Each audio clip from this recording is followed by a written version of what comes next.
오늘 말씀은 누가복음 17장입니다. 누가복음 17장 1절에서 10절입니다.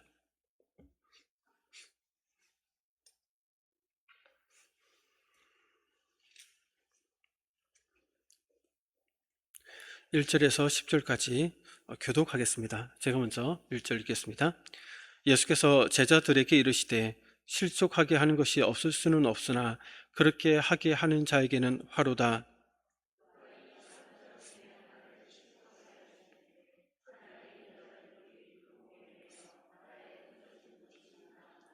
너희는 스스로 조심하라. 만일 내 형제가 죄를 범하거든 경고하고 회개하거든 용서하라.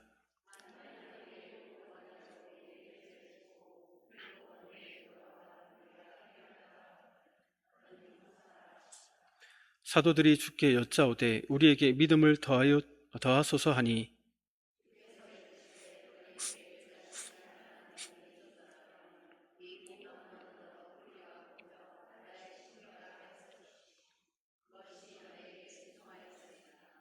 너희 중 누구에게 밭을 갈거나 양을 치거나 하는 종이 있어 밭에서 돌아오면 그더러 곧 와 앉아서 먹으라 말할 자가 있느냐?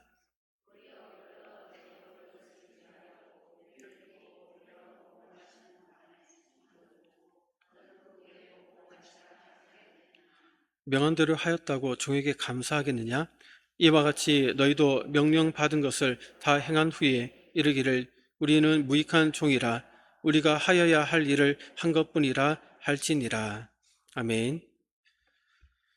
오늘은 제자가 갖추어야 할 덕목이라는 제목으로 하나님의 말씀을 살펴보겠습니다. 오늘 본문은 제자도와 관련된 내용입니다.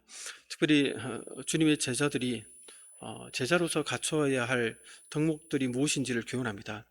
오늘 본문을 이해하기 위해서는 앞서 다루었던 본문을 이해할 필요가 있습니다.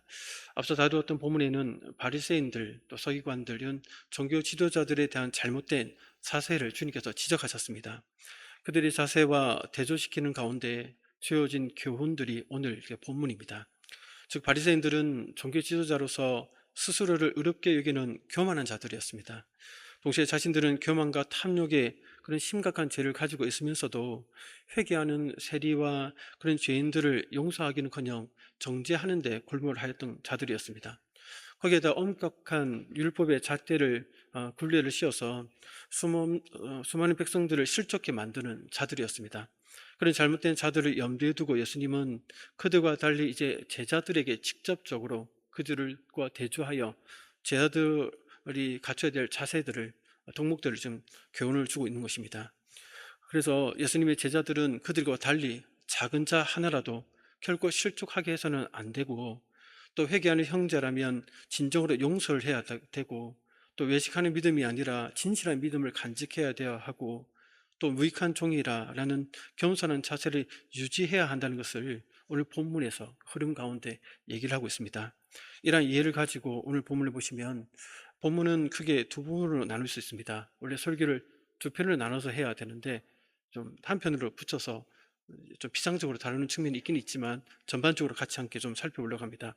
먼저 1절부터 4절까지는 성도들이 믿음의 공동체 내에서 그러니까 지체들과의 그 수평적인 관계죠. 그 관계에서 가져야 할 기본 덕목들입니다.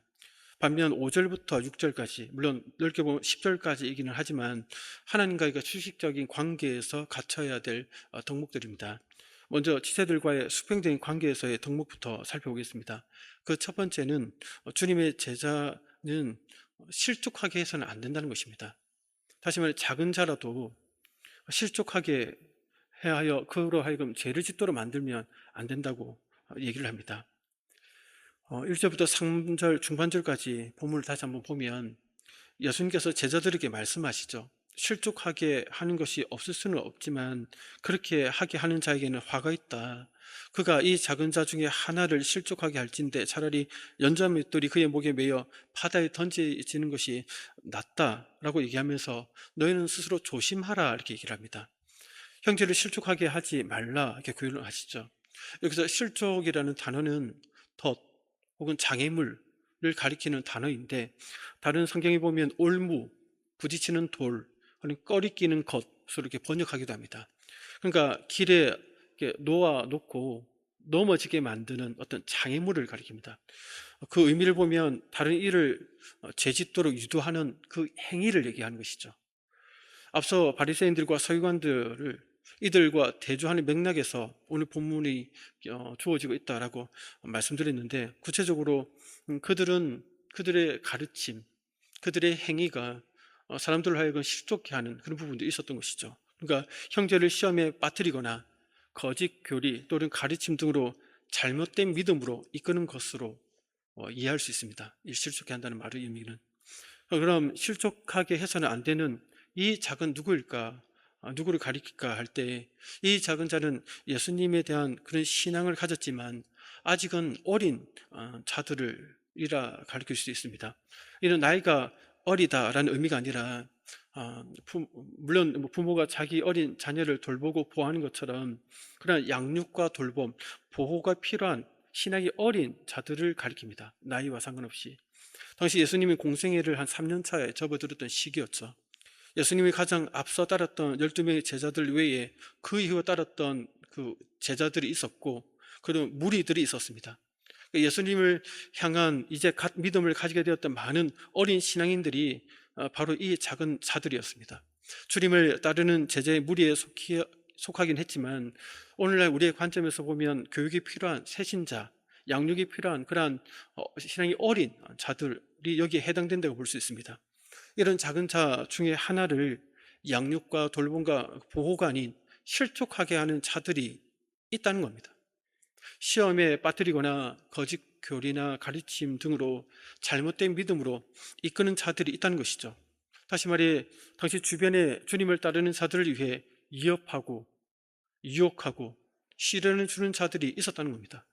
예수님도 당시에 보면 세상의 미움을 받고 계심을 볼 때 예수님의 가르침을 따르는 그런 당시의 시대뿐만 아니라 모든 시대, 또 모든 어린 성도들은 세상으로부터 이러한 위협과 유혹과 시련을 받게 된다는 것을 우리에게 얘기를 하고 있습니다.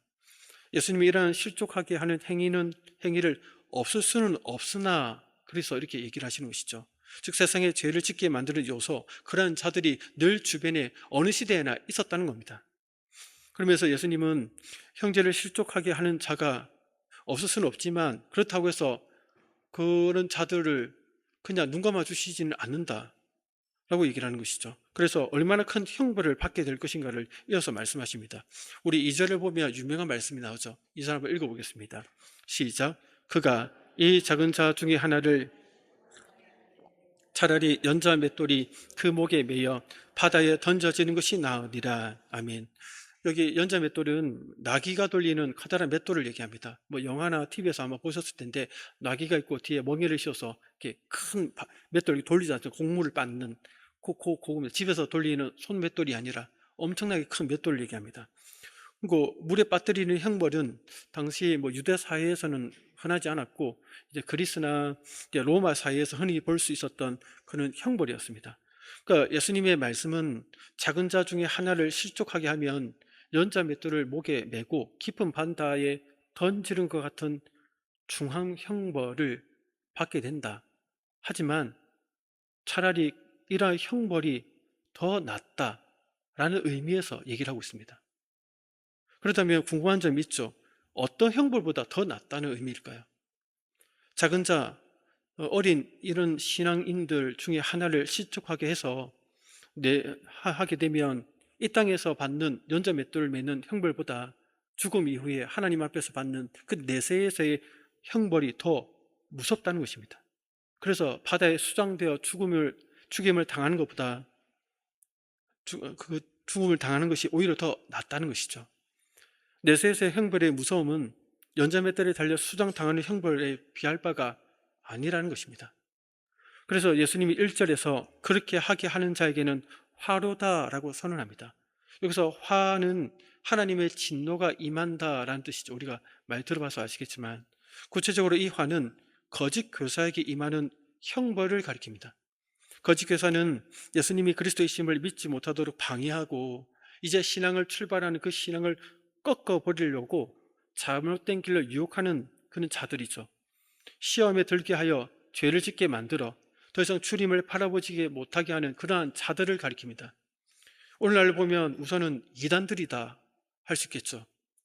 우리와 같은 믿음을 가진 것처럼 거짓을 꾸며서 우리에게 접근해 옵니다. 그 나중에 우리가 다른 가르침으로 유혹해 오는 자들인데, 그들에게는 1차적으로 주님께서 화가 있다라고 얘기하십니다. 우리를 실족하게 하여 그리스도를 따르는 길에서 벗어나게 해서 자기들의 거짓 가르침을 따르도록 꼬드기는 이단들은 하나님의 진노에서 벗어날 수 없습니다. 이단들의 특징은 항상 믿는 자들에게 접근을 한다는 겁니다. 특히 신앙이 어린 자들을 타겟으로 하여 주님을 향한 순수하고 여린 믿음에 자기들의 잘못된 교리로 물들게 하려고 그렇게 접근해 옵니다. 또한 신앙이 열심히 있는 자들에게도 접근합니다.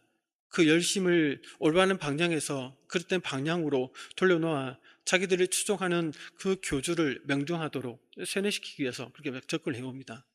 이런 이단들이 행하는 악한 짓들은 이 작은 자 중에 하나를 실족하게 하는 짓과 같다는 것입니다. 결국 예수님이 사랑하는 자들을 잘못된 길로 미혹하는 행위이기에 그에 합당한 하나님의 진노를 받게 될 것입니다. 그렇기 때문에 그런 벌에 비하면 살아서 연장맷돌을 목에 메고 바다에 빠져 죽는 것이 오히려 더 낫다라고 예수님께서 얘기를 하고 계십니다.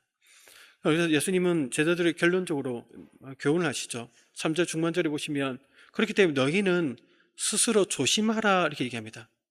형제를 실족시키는 일은 대단히 무서운 일이기 때문에 그러한 죄를 물론 너희들이 짓지는 않겠지만 짓지 않도록 스스로 돌아보고 경각심을 가지라 라고 얘기를 하시는 것입니다. 성도 여러분, 우리 가운데 이단에 속한 자들이 있습니까? 그리고 안경이 있어서 딱 보면 이단은 딱 안경에서 이단하고 딱 뜨는 그런 안경이 있으면 딱 좋을 것 같은데 뭐 없지 않습니까? 우리 가운데 뭐 이단에 속한 분들이 계시지 않죠? 우리 가운데 이단 사설에 멸류되어 이단의 사설의 그 가르침이 너무 좋다. 그래서 거기에 푹 빠져 있고 언제가 때가 되면 몰래 가르쳐야겠다라고 이렇게 마음 먹고 계신 분이 계십니까? 우리 가운데 그리스도를 바라보는 믿음을 꺾으려고 특정한 어떤 형제 자매를 딱 타겟으로 삼고 올무를 놓아 죄에 빠지게 해야겠다라고 그런 마음을 품고 계신 분이 계십니까? 우리 가운데? 그런 분들 우리 가운데 없겠죠. 만일 있다면 그런 분들은 마지막이 하나님의 진노가 그분들의 마지막 하나님의 진노가 임할 것입니다. 차라리 연자맷돌을 목에 메고 바다에 빠뜨리는 형벌을 받는 것이 더 낫다고 할 만큼 상상할 수도 없는 하나님의 진노를 받게 될 것입니다. 그러니 이단에 속하거나 이단 사상에 관심을 갖거나 어느 형제나 자매를 고의적으로 그리스도에게서 벗어나게 하려고 올무로 놓을 계획을 가져서는 안 된다는 것입니다. 주의 제자는 형제를 실족하게 하는 자들이 아니라 그들을 향해 양육하고 돌보고 보호해 줘야 됩니다. 이런 덕목을 갖춘 제자들이 더욱 되시기를 주의 이름으로 축복합니다. 계속해서 보겠습니다. 두 번째 덕목은 용서의 덕목입니다.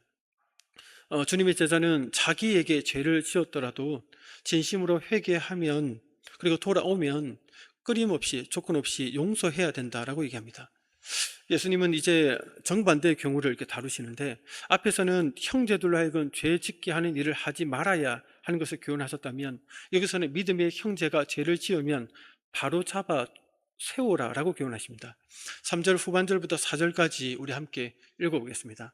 시작. 만일 내 형제가 하루에 7번이라도 내게 죄를 짓고 7번 내게 돌아와 내게 회개하노라 하거든 너는 용서하라 하시더라. 아멘. 여기서 말하는 죄는 형제가 짓는 모든 죄가 아니라 본인과 관련된 죄를 얘기합니다. 그래서 4절에서는 만일 하루에 7번이라도 내게 죄를 짓고 나에게 죄를 짓는 그 죄에 한정합니다. 그렇기 때문에 이 경우에 해당되지 않는 다른 죄들은 오늘 교훈에서 해당되지 않습니다. 먼저 예수님은 어떤 믿음의 형제가 나에게 죄를 지은 경우 그에게 책망하라 이렇게 얘기하죠. 여기서 책망한다는 말은 권위 있는 권면을 얘기합니다. 그냥 역정내거나 짜증내거나 막 비난한다 이런 의미가 아니라 말씀의 근거에서 그를 책망해라는 것이죠. 그래서 이미 끝난 행동이나 현재 진행되고 있는 행동을 금지시킬 때 이 책망이라는 단어가 사용됩니다. 이 책망은 죄악된 행동이 중지되는 것을 목표로 하는 것이죠. 예수님은 죄를 지은 한 형제의 행동에 대해 참고 견디며 모르는 채 해라고 얘기하지 않으십니다. 그보다는 공동체 안에서의 한 형제로서 사랑을 가지고 잘못을 책망해야 한다고 하십니다. 잘못을 범하고도 뉘우치지 않는 형제를 책망하는 것은 그리스도인의 책임과도 같다는 것이죠. 그러나 이때 죄에 대한 용서가 먼저 언급되어서는 안 됩니다. 죄를 범한 형제가 책망을 듣고 참으로 뉘우친 다음에 기꺼이 용서해 줘야 되는 것이지 용서를 먼저 얘기해서는 안 된다는 것이죠. 그래서 3절에서는 만일 내 형제가 죄를 범하거든 경고하고 그런 후에 회개하거든 용서하라 이렇게 얘기합니다. 즉 자신의 죄를 먼저 인정하고 진심으로 하나님께 회개하며 용서를 얻고자 하는 자라면 그제서야 용서해 주는 겁니다. 용서란 말은 무엇으로부터 멀리 떠나 보낸다라는 그런 문자적 의미가 있는데 이것을 뭐 법정 용어로 쓰면 이혼하다 혹은 빚을 완전히 탕감하다는 의미로 번역하기도 합니다. 그러니까 본문에서 이것은 잘못을 멀리 떠나 보내는 것처럼 완전히 잊어버리고 다시 생각지도 않는 완전한 용서를 의미합니다. 예수님이 이러한 용서를 계속해서 끊임없이 해줘야 한다고 강조하시죠. 그래서 4절에서는 한번 읽어보겠습니다. 4절 말씀입니다. 시작. 만일 하루에 7번이라도 내가 회개하노라 하거든 너는 용서하라 하시더라. 7번이라도 회개한다면 용서하라 하십니다. 유사한 내용이 마태복음에 나오는데 이런 번식 7번이라도 용서해야 된다라고 강조하시죠. 숫자는 다르지만 그 내용서 의미는 같습니다. 오늘 본문에 7번이라는 숫자는 2번 나오는데 이 단어는 범죄의 횟수와 그런 것들을 초월해서 용서에는 제한이 없다는 것을 의미합니다. 왜냐하면 히브리인들에게 7은 완전수이자 무한수를 상징하기 때문에 그렇습니다. 성도 여러분, 여기까지 들으면서 어떤 생각이 드십니까? 혹시 이거 이렇게 하다가 부작용이 생기지 않을까 이런 의문이 들지는 않습니까? 무한정 용서하다가 어쩌면 죄에 대한 경각심 없이 반복해서 습관적으로 그렇게 나에게 잘못하고 용서를 구하, 잘못하고 용서 이런 식으로 하면 부작용이 있지 않을까라는 생각이 들 수도 있습니다. 그러나 성도님 그렇지 않습니다. 앞서 말씀드린 것처럼 이 용서에는 철저한 회개가 전제되어 있기 때문에 그렇습니다. 가벼운 용서가 아니라는 것이죠.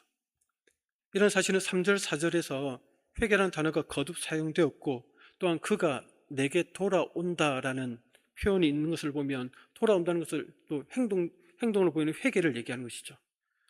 이런 것들이 담겨있기 때문에 용서해 줄 테니 회개하고 회개해라 이렇게 설득을 한다거나 나는 용서했다. 네가 하나님께 회개하는 건 네가 알아서 해라 이렇게 한다거나 그런 게 아니라는 겁니다. 책망이요 경고가 먼저고 그것을 듣고 스스로 자각하고 하나님 앞에 회개하고 그 다음 돌아와 용서를 구할 때 용서해 주라고 몇 번이든 제한하지 말고 계속해서 이렇게 얘기하고 있는 것입니다. 성도 여러분, 그렇기 때문에 이 쉬운 게 아닙니다. 용서를 구하는 사람도 쉽지 않고 용서하는 사람도 쉽지 않은 것입니다. 이 일이. 그렇기 때문에 어느 지체에게 잘못하여 그 잘못이 드러났을 때 바라기는 쉽지는 않지만 진정으로 뉘우치며 용서를 구하시기를 소원합니다. 반대로 나에게 죄를 짓고 그 죄를 인정하며 돌아와 회개하면 끝까지 용서해주는 성도님들 되시기를 부탁드립니다. 그러나 당시 예수님의 제자들은 이 용서에 대한 교훈을 들을 때 자기 스스로의 믿음으로 받아들이지를 못했던 것 같습니다. 이게 가능할까? 우리가 가지고 있는 정서처럼 제자들도 동일한 이게 가능할까라는 그런 정서를 가지고 있었던 것 같습니다. 그래서 예수님께 곧장 우리에게 믿음을 더하소서라고 요청합니다. 이 요청은 이어지는 하나님과의 수직적인 관계에서의 교훈으로 이렇게 넘어가게 만드는데 세 번째 주님의 제자들이 갖춰야 할 덕목은 믿음의 실천입니다. 작은 믿음이라도 주님의 교훈에 실천해야 한다는 것이죠. 이러한 태도를 가져야 됩니다. 덕목으로서. 그래서 본문 5절 6절에서 이렇게 얘기하는데 우리 5절 6절을 함께 읽어보겠습니다. 시작.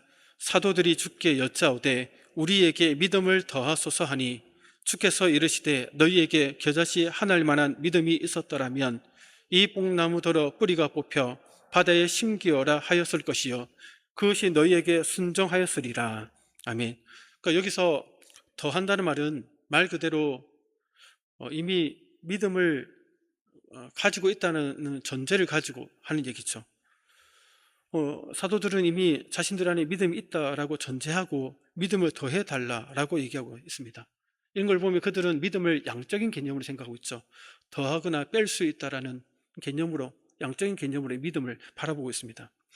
그래서 그렇다면 이제 제자들은 이 시점에 왜 이런 요청을 하였을까 생각해 봐야 됩니다.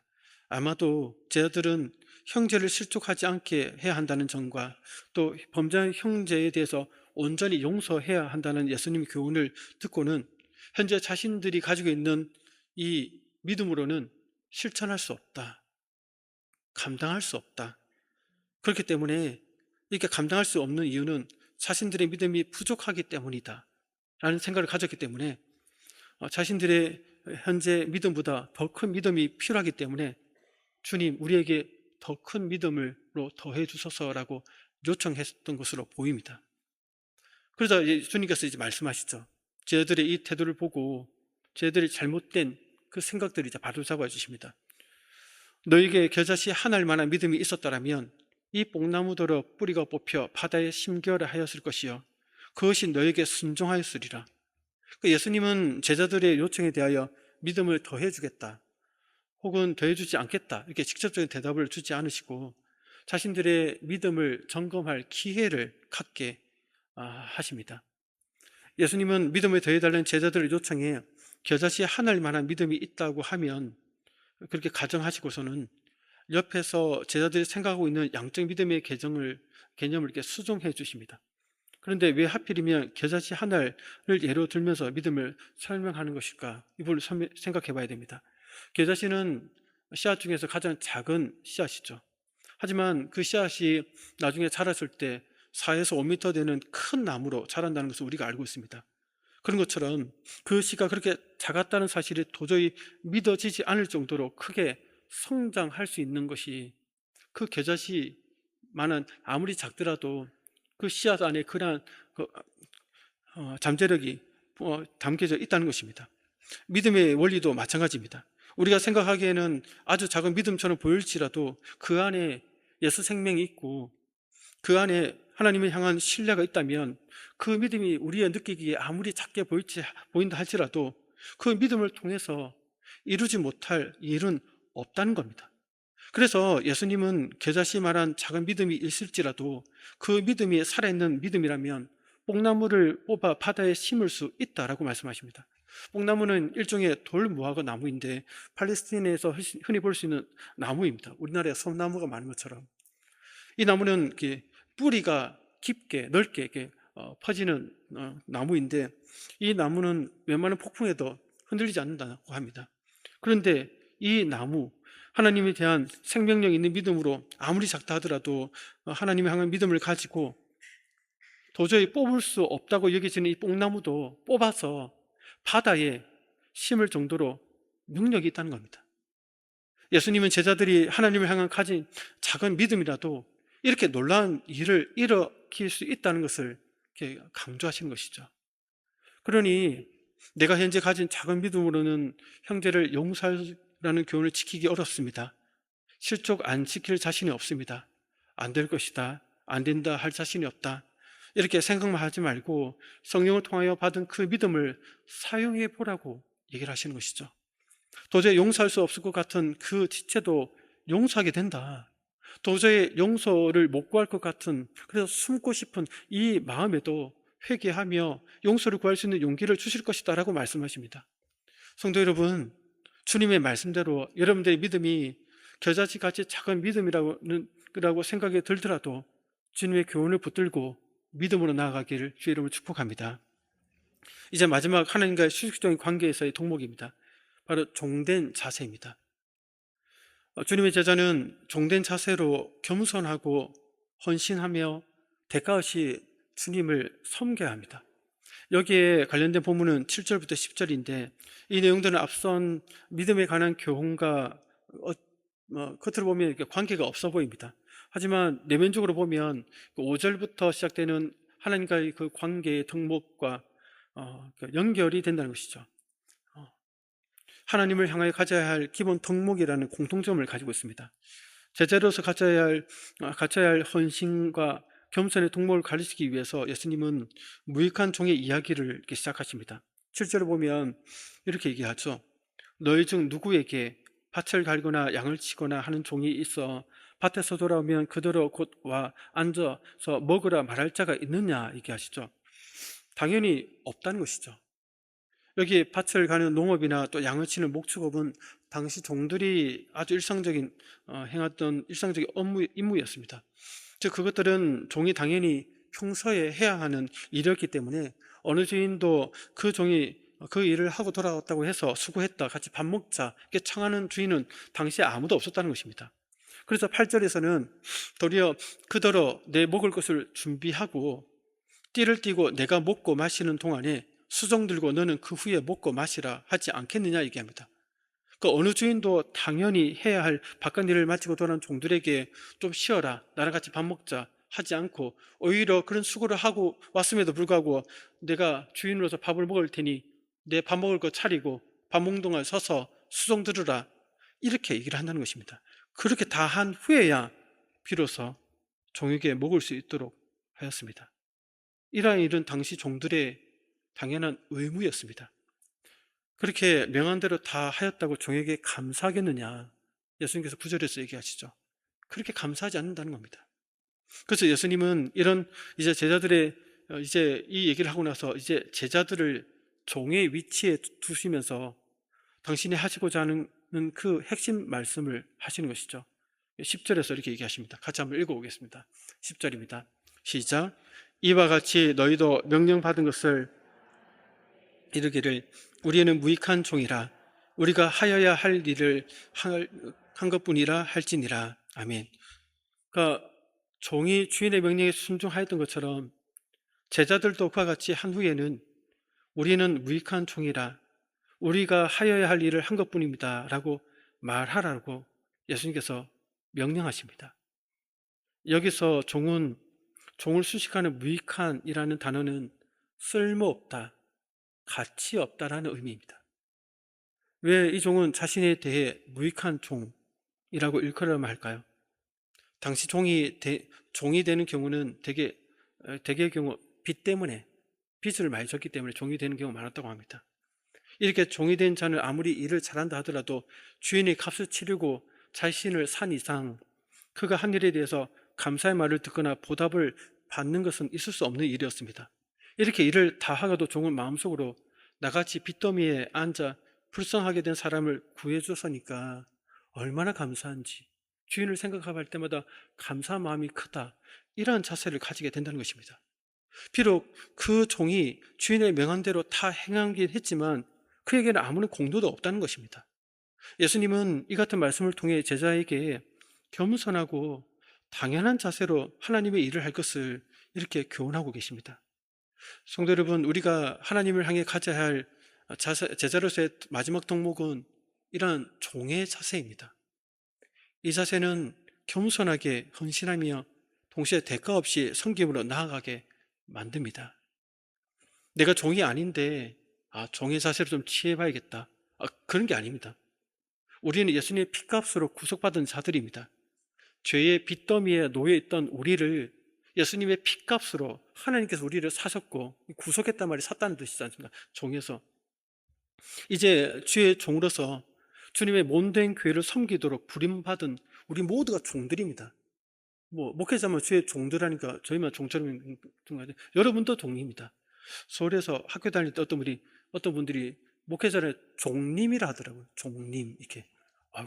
종인데 님자 붙이니까 어색하더라고요.